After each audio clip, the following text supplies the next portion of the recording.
Welcome to CMD news. నా పేరు కామాక్షి. ముందుగా నేటి వార్తా విశేషాలు.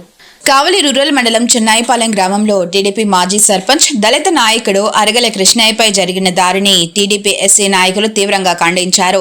కావలి టీడీపీ కార్యాలయంలో నిర్వహించిన విలేకరుల సమావేశంలో నాయకులు మాట్లాడుతూ రాజకీయ కక్షలతోనే ఈ దాడి జరిగిందని ఆరోపించారు. దాడికి పాల్పడిన వారిని వెంటనే అరెస్టు చేసి కఠిన చర్యలు తీసుకోవాలని డిమాండ్ చేశారు.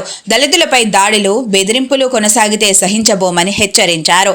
బాధిత కుటుంబానికి పూర్తి న్యాయం జరిగే వరకు టీడీపీ పోరాటం కొనసాగిస్తుందని స్పష్టం చేశారు. ఈ సమావేశంలో జ్యోతి బాబురావు, దావులూరి దేవకుమార్, ప్రభుదాస్, పరుసు సురేష్ తదితరులు పాల్గొన్నారు. దాడి చేసి ఆయన్ని అన్ని విధాలుగా ఇబ్బంది పెట్టడం జరిగింది. దీన్ని ముందుగా తెలుగుదేశం పార్టీ పక్షాన తీవ్రంగా ఖండిస్తూ ఇటువంటి చర్యలు మరొకసారి జరిగితే దానికి ఖచ్చితంగా ప్రతిచర్య ఉంటుందని హెచ్చరిస్తూ ఉన్నాం. ఇక్కడ ఉన్నటువంటి తెలుగుదేశం పార్టీ శ్రేణులైతేనేమి, తెలుగుదేశం పార్టీ దళిత శ్రేణులైతే ఎవరు కూడా గాజులు దొరుకుని లేరు. మొత్తాన్ని కూడా మిమ్మల్ని అందరినీ కూడా ముప్పు తిప్పలు పెట్టి అనధికారంలో ఉన్నప్పుడే ఎన్నో కార్యక్రమాలు చేసినటువంటి చరిత్ర కావలి తెలుగుదేశం పార్టీదని మీరు ఈ సందర్భంగా గుర్తుంచుకోవాలి. ఆ రోజు దుగ్గిరాల కరుణాకర్ మీద మీరు ఆయన చనిపోయేదానికి చేసినప్పటికీ, అలాగే తేజాని చేసినప్పటికీ, అలాగే పైడి యర్షాని కూడా చనిపోయే ప్రయత్నంలో ఉన్న పార్టీ బ్రతికించుకున్న స్థితి. ఇటువంటి దమనకాండ వైసీపీకి రాష్ట్రంతో పాటు కావల్లో కూడా పరిపాటు అయిపోయింది. ఇది ఎట్లా ఉందంటే పులే దాని పిల్లల్ని తిన్నట్టు, పామే దాని పిల్లల్ని తిన్నట్టు ఇది జరుగుతూ ఉంది. ఎందుకంటే అవి కళ్ళు కనపడక అవి గడ్డనుకోనో ఆహారం అనుకోనో కొరికేస్తాయి. కానీ ఇది తెలిసి కూడా ఈ వైసీపీ అనే ఒక ఇససర్పం ఆ పార్టీ నాయకుల్ని, కార్యకర్తలను ఆ విధంగా తయారు చేసి ఆ జనాల్ని మీదకు వదిలి దాడులు చేస్తూ ఉంది. విచిత్రం ఏంటంటే ఏ పార్టీ ఏ జాతుల ఓట్లతోటి అధికారంలోకి వచ్చారో ఆ జాతుల మీదే ఆ పార్టీ దాడులు చేస్తూ ఉంది. 2019-24 మధ్య మరి రాష్ట్రంలో ఉన్న దళిత మేధావుల కాడి నుంచి క్రింద స్థాయి ఉన్న ప్రతి ఒక్కరి మీద దాడులు చేయడం జరిగింది. మరి శిరోమండలాలు చేయడం జరిగింది, మనుషులను చంపేయడం జరిగింది, రేపులు చేయడం జరిగింది. అయినప్పటికీ కూడా ఆ పార్టీని 11 సీట్లకు దించినా కూడా ఆ పార్టీ యొక్క భావజాలం మారలేదు. ఆ పార్టీకి సిగ్గు, బుద్ధి రెండు కూడా లేవని ఈ సందర్భంగా తెలియజేస్తా ఉన్నా. ఈరోజు ఆ పార్టీకి 39 ఓట్లు వచ్చినాయి.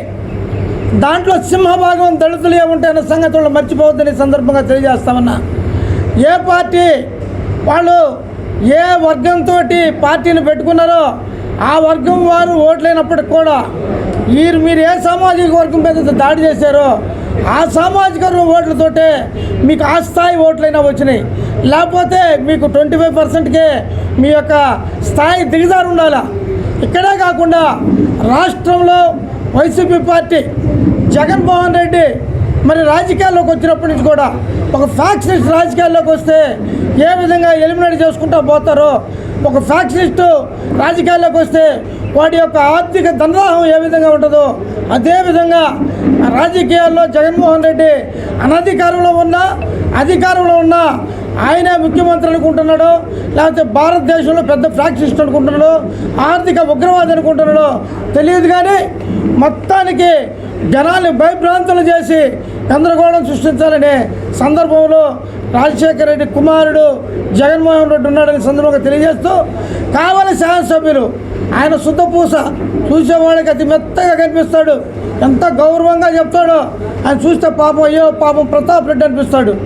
కానీ ఆయన చేసే ప్రతి ఒక్కటి దాడులే, ప్రతి ఒక్కటి ఆర్థిక కుంభకోణమే, ప్రతి ఒక్కటి కావలిని దోచుకోవడమే.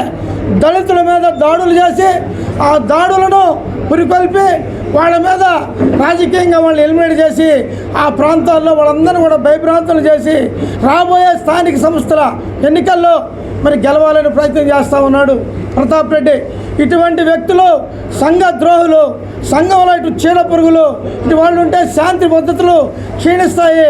ఇటువంటి వాళ్ళని సంఘ బహిష్కరణ చేయాలని ఈ సందర్భంగా తెలియజేస్తూ, మరొకసారి ఏ దళితుల మీదైనా దాడులు జరిగితే, తెలుగుదేశం పార్టీ శ్రేణుల మీద దాడి జరిగితే దానికి చర్యకు ప్రతి చర్య ఖచ్చితంగా ఉంటుందని ఈ సందర్భంగా హెచ్చరిస్తూ అక్కడ ఉన్న దళిత సోదరులు కూడా చెప్తా ఉన్నాం, ఇటువంటి దాడులను మీరు కూడా ప్రోత్సహించకండి, మరొక రోజు ఇటువంటి జరిగినప్పుడు అందరం బాధపడవలసి వస్తుందని చెప్తూ ఈ సందర్భంగా అలాగే కృష్ణయ్య మీద దాడి చేసిన వాళ్ళందరి మీద పేర్లు ఉన్నా లేకపోయిన వాళ్ళందరినీ గుర్తించి వాళ్ళందరి మీద కేసులు నమోదు చేసి అందరినీ అరెస్ట్ చేసి తగు న్యాయం ఆ కుటుంబానికి చేయాలని ఈ సందర్భంగా తెలియజేస్తూ సెలవు తీసుకుంటాను. చెన్నైపాలెంలో జరిగిన ఘటన దళిత జాతి మీద జరిగిన దాడిగా ఖండిస్తూ ఉన్నాం. ఎందుకంటే ఇది వైసీపీకి పరిపాటిగా మారిపోయింది. దళితుల మీద దాడి చేయడం అనేది వాళ్ళ సంస్కృతిలో ఒక భాగంగా వచ్చింది.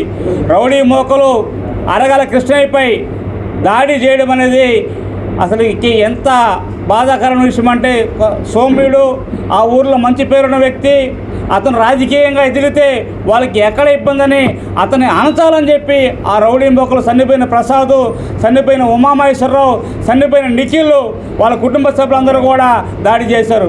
అయితే కొంతమంది పేర్లు మాత్రమే ఎఫ్ఐఆర్లో చేర్చి ఈ కొంతమంది పేర్లు చేర్చకుండా ఉన్నారు. మేము పోలీసు వారు కూడా విజ్ఞప్తి చేస్తున్నాం, అన్ని పేర్లు క్షుణ్ణంగా వీడియో పరిశీలించి మొత్తం అక్కడ ఉన్న వారిని ఎంక్వైరీ చేసి మిగతా వాళ్ళ పేర్లు కూడా ఎఫ్ఐఆర్లో చేర్చాలని చెప్పి మేము తెలియజేస్తున్నాం. అదేవిధంగా గతంలో కావలి నియోజకవర్గంలో చూస్తే ఇందాక తమ్ముడు చెప్పినట్టుగా అది కోచిపాత్ర తేజ విషయం అయితేనేమి, మరి దుగ్గిరాల కరుణాకర్ అయితేనేమి, దళితుల్ని హింసించి వేధించడం పరిపాటిగా రామరెడ్డి ప్రతాప్ కుమార్ రెడ్డి అండ్ కోబ్యాచ్కి అలవాటు అయిపోయిందని చెప్పి దళితులు మాలా మాదిగ నా కొడకల్లారా మీకెందుకు రాజకీయం అంటూ అడగల కృష్ణని కొట్టడం ఎంత దారుణమైన చర్య అని చెప్పి అడుగుతా ఉన్నాం. అంటే రాజకీయాలు మీకే కావాలా? దళితులకు ఉండకూడదా రాజకీయాలు? దళితులు రాజకీయాలు చేయకూడదా? అంటే వైసీపీలో దళితులు లేరా అని ప్రశ్నిస్తూ ఉన్నాం. మీ వైసీపీ దళితులు కూడా అడుగుతున్నాం. వాళ్ళు అడిగిన ప్రశ్నకి అక్కడ ఉన్న దళితులు కూడా మేము అడుగుతూ ఉన్నాం, మాలా మాదిగ నా కొడకల్లారా మీకెందుకు రాజకీయం అంటూ కత్తితో పొడిచారని చెప్పి వాస్తవం కాదని చెప్పి అడుగుతూ ఉన్నాం. ఈరోజు ఎంక్వైరీ చేయండి, మీరు ఆ పార్టీలో ఉన్న దళితులందరూ ఎంక్వైరీ చేయండి అక్కడ ఏం జరిగిందనేది. ఈ ఊర్లో మీకు రాజకీయాలు ఎందుకురా అంటే వైసీపీ పార్టీ పరిపాటిగా మారిందని చెప్పేసి ఈ దాడులను దళిత జాతికి ద్రోహం చేస్తున్న పార్టీ ఏదైనా ఉందంటే దళితుల ఓటుతో గద్దెనెక్కి ఆనాడు 2019-24 దాకా నీకు అధికారంలో వచ్చిందంటే కేవలం దళితుల ఓట్లు నువ్వు అధికారంలోకి వచ్చి దళితుల మీద అట్రాసిటీ కేసులు పెట్టావు, దళితులను దమనకాండ చేసావు, దళిత మహిళలపై అత్యాచారాలు చేసిన పార్టీగా వైసీపీ చరిత్రకి ఎక్కిందని చెప్పి మళ్ళీ అధికారం పోయిన తర్వాత కూడా నువ్వు అదే మాదిరిగా ఈ కావలి నియోజకవర్గంలో దళితులను ఎక్కిరానికుండా దళితులను హింసిస్తూ ఉన్నావు. నువ్వు రామరెడ్డి ప్రతాప్ కుమార్ రెడ్డికి ఒకటే తెలియజేస్తూ ఉన్నాం, ఇది అధికారులకు కూడా మేము తెలియజేస్తూ ఉన్నాం.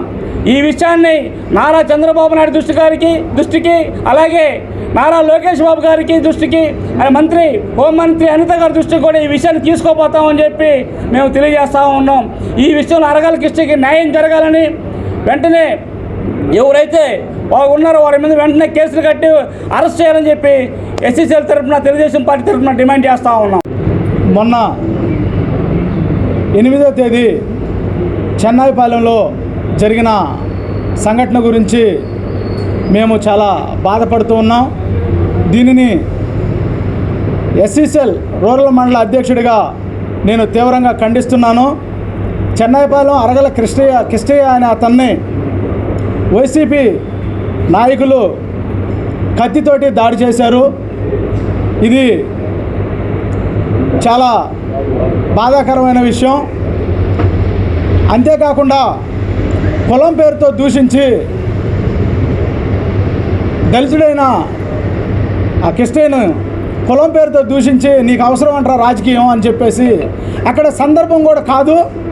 అతనేదో పొలంలోకి మట్టి తోలుకుంటూ అతను పొలం బాగు చేసుకుంటా ఉన్నాడు.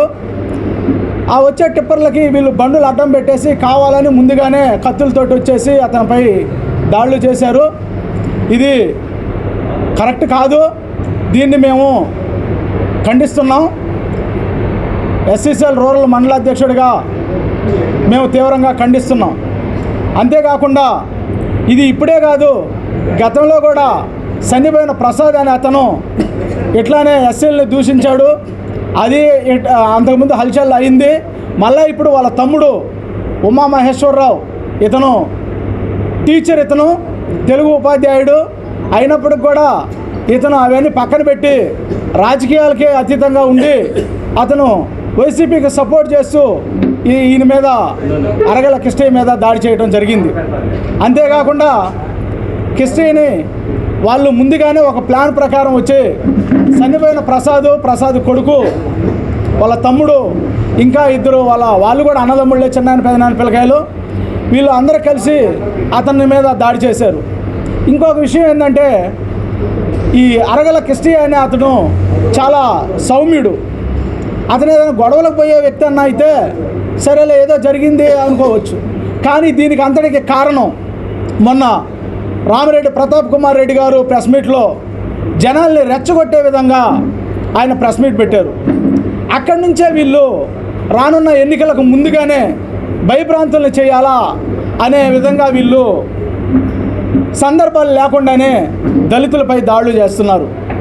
అయ్యా ప్రతాప్ కుమార్ రెడ్డి గారు, మీరు గతంలో కూడా తేజ అనే ఆ పెట్రోల్ బంకులో తేజ అనే పిల్లోడి మీద జరిగినప్పుడు కూడా దీన్ని పెద్ద ఇష్యూగా అనుకుండా అక్కడికక్కడే అనిచేశారు. ఇంకా దళితులపై దాడులు చేయటం ఆ దాహం మీకు తీరలేదేమో. దయచేసి దళితుల జోలికి రాబాకండి. దళితులు మీకు పోటీ వచ్చేవాళ్ళు కాదు, మీకు సమర్థులైన ఇది కూడా కాదు. అంగబలం కానీ ఆర్థిక బలం కానీ దేంట్లో కూడా మీ ముందు చాలరు. అట్లాంటప్పుడు దళితులపై ఎందుకు మీకు? దళితుల్ని మీరు ఇంకా దగ్గరికి తీసుకొని వాళ్ళని దగ్గర చేర్చుకొని మీరు వారి ఓట్లతో గెలవాల్సిన మీరే దళితులపై దాడులు చేసిన వారిపైన వాళ్ళని మీరు కాపాడటం ఇది సరికాదు. దయచేసి నేను మిమ్మల్ని విమర్శించే స్థాయి అయితే నాది కాదు, కానీ నా స్థాయికి మీరు దిగజారబాకండి. ఆ దళితుల్ని కొట్టిన వాళ్ళని మీరే ఖండించండి. మీరు ఖండించి వాళ్ళు ఎక్కడున్నారో ఏదో మీ దగ్గర ఉన్నారని కూడా వినికిడి దయచేసి చట్టానికి అప్పచెప్పండి. అంతేగాని దళితులపై మాత్రం కక్ష తీర్చుకోబాకండి. ఇంకొకసారి ఇలాంటిది పునరావృతం కాకూడదని నేను అందరినీ, అన్ని పార్టీలను కూడా దళితుల జోలికి రావద్దు, దళితుల్ని మనిషిగా ప్రేమించండి. అంతేగాని మీరు రాజకీయాల కోసం ఈ విధంగా దళితుల్ని అడ్డం పెట్టుకొని దళితుల మీద దాడులు చేయటం చాలా తప్పు. ఇంకోసారి మరీ మన కావలి నియోజకవర్గంలో ఇలాంటి తప్పులు ఇంకోసారి పునరావృతం కాకూడదని సెలవు తీసుకుంటున్నాను. నిన్న మా ఊర్లో జరిగిన అన్యాయాన్ని ఇక్కడ మాట్లాడటానికి మేము వచ్చాము. మా ఊరు లీడర్లు, వైసీపీ లీడర్లు, ఇది ఒకసారి జరిగింది కాదు, ఇది 2 సంవత్సరాలు అయింది పార్టీ వచ్చి. 2 సంవత్సరాల నుంచి 10 కేసులు. మాట్లాడితే కత్తులు తీసుకొని వచ్చి నరికేస్తున్నారు. మేము ఇంతే, ఎవరు చెప్పుకుంటారో చెప్పుకోండి, మా రాజకీయం ఇంతే, మా స్వభావం ఇంతే, మేము చేసేది ఇంతే అని వాళ్ళు మా ఊర్లో వైసీపీ లీడర్లు ప్రతి ఒక్కరూ రౌడీజంగా ఊర్లో టీడీపీ ఉండటానికి లేదు, టీడీపీ భూస్థాపన చేపిస్తానని నోటికి ఎట్లా వస్తే అట్లా మాట్లాడటం ఆడోళ్ళు మగోళ్ళు. కానీ మేము చేసిన తప్పు అక్కడ ఏం లేదు, కేవలం టీడీపీలో ఉండటమే తప్పు. దాని ఇష్యూలో అతను భూస్థాపన చేపియాలని ఎన్నో ప్లాన్లు చేస్తూ అందరిని మటర్ చేయమని చెప్పటం, అందరిని చంపేయమంటాం అని చేస్తున్నాడు. మట్టి దోలేమని చెప్పి అది అక్రమం అని, మట్టి మేము దోలింది పర్మిషన్ తీసుకొని మేము పొలాల్లోకి తోలుకున్నాం. మా ఊరు పొలాలు పోతున్నాయి, అది నిజం. చెరువు కాడ తీసుకుంటాం. అక్కడ అన్యాయం ఏదో జరిగిపోతుందని, కుంభకోణం ఏదో జరిగిపోతుందని కొంతమంది లీడర్లు చెప్పటం. ఆ వైసీపీ లీడర్లు రోజుకి నైట్కి 100 టిప్పర్లు పెట్టి తోలిచ్చామని మా మీద లేనిపోయిన బురద జల్లటం. 3 టిప్పర్లు 4 టిప్పర్ల కంటే 1 టిప్పర్ ఎక్కువ ఉన్నా వాళ్ళ గుళ్ళేకి వచ్చి ఒట్టే చెప్పమను. దోసుకుంది కొంతమంది వైసీపీ లీడర్లు 0 నుంచి కోట్ల వరకు వచ్చారు. ఆ విషయం అందరూ తెలిసిన సత్యమే. ఒకప్పుడు వాళ్ళ స్థాయి ఏందో, వాళ్ళ రేంజ్ ఏందో ఇక్కడ కావలి మొత్తానికి తెలుసు. కానీ అలాంటి వాళ్ళు ఈరోజు ఏదో మహాత్మా గాంధీ గారు లాగా మాట్లాడుతున్నారో. దయచేసి మీరందరూ ఆలోచించి తగిన నిర్ణయాలు తీసుకోవాలని ఈ దళితుల మీద జరుగుతున్న అక్కడ నీకెందుకురా మాలనా కొడక రాజకీయాలు అంటాం, అది ఎంతవరకు కరెక్టు? అంటే మాదిగోళ్ళు రాజకీయం చేయొద్దా, నిలబడొద్దా, వాళ్ళ కాళ్ళ మీద వాళ్ళు నిలబడొద్దా? అదేనా మన మాజీ ఎమ్మెల్యే గారు చెప్పేది? ఇదేనా న్యాయము? జగన్కి ఓట్లు అవసరం లేదా? ఇప్పుడుండే వాళ్ళు వైసీపీలో దళితులు లేరా? మరి వాళ్ళకెట్ట సిగ్గు లేదు? అరే మాలనా కొడక మాదిగనా కొడక అన్నప్పుడు అక్కడ ఉండే మాలోడు కానీ మాదిగోడు కానీ వాడికి ఎట్ట సిగ్గు లేదు? ఇది దయచేసి మేము మన సీఎం గారికి, మన లోకేష్ బాబు గారికి అందరికడికి తీసుకెళ్తాం. దీన్ని వదిలేది లేదు. దీన్ని ఎంతవరకు పోయినా మేము వదిలిపెట్టాం. అది ఈరోజు ఆయన జరిగింది, రేపు ఇంకోటి జరుగుద్ది. వాళ్ళు కొట్టి వదిలిపెట్టే మైండ్ సెట్ అయితే వాళ్ళు కాదు, చంపేయమంటుండు కత్తులతో దాళ్ళు. మీరే ఆలోచించి తగిన నిర్ణయాలు తీసుకోవాలని దయచేసి కోరుకుంటున్నాం. ముఖ్య గమనిక, మా హాస్పిటల్ నందు డాక్టర్ ఎన్టీఆర్ వైద్య సేవ అందించబడెను. పేదలందరికీ ఆధునిక వైద్యం చేయబడెను. Malinidevi multi speciality hospital, Christian Peta, 5వ line, Kavali. Doctor Gottipati Malinidevi, MBBS, MS, OBGY, కాన్పులు మరియు గర్భకోశ వ్యాధి నిపుణులు. మాలినీదేవి మల్టీ స్పెషాలిటీ హాస్పిటల్ నందు అందించు వైద్య సేవలు: సాధారణ కాన్పులు, సిజేరియన్లు, లాప్రోస్కోపిక్ ద్వారా గర్భసంచికి సంబంధించిన ఆపరేషన్లు, ట్యూబెక్టమీ, పిల్లలు లేకుండా operation, high risk pregnancy, ectopic pregnancy మరియు గర్భసంచి నీటి బుడగలు, గర్భసంచి జారిన ఆపరేషన్లు, రొమ్ముగడ్డలకు చికిత్స, నెలసరి ఇబ్బందులకు చికిత్స, మెనోపాజ్ సమస్యలకు చికిత్స చేయబడును. స్త్రీలకు సంబంధించిన అన్ని సమస్యలకు చికిత్స చేయబడును. Doctor Battina Narendra Babu, MBBS, MS, general and laparoscopic surgeon.